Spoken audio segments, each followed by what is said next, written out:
Nagkataon po, ako po yung media partner ng Citizens Crime Watch that time.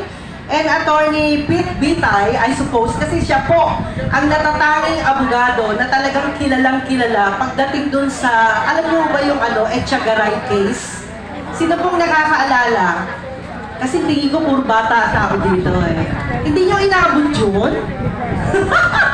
Wala na kasi sila Justice. Anyway, kakanta lang po ako ng isa, With the Rain. Hindi ako kasing galing niya, pero I have a band also. Wala nga lang mo ngayon.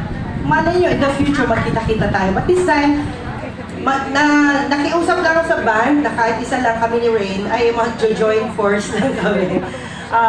Hindi ko nga ako alam na birthday, kaya ganito lang ho ang suot ko dahil ako po'y galing pa sa radio station.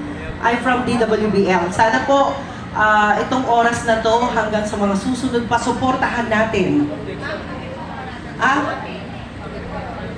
PPLA and Vanguard of the Philippine Constitution. Yan ang grupo ng mga advisor ko. Guys, pasensya na kayo Ito ba'y katuwaan lang kasi ito po ang lagi nating isipin kasi si Rain po, pinapangaralan ko yan. Kasi papasok siya sa mundo ng politika.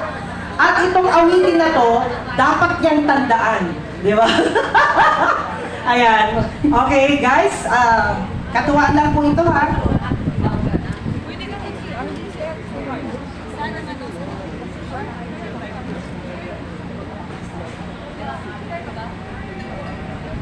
And happy birthday, advance, Attorney Pete Principe. Yan.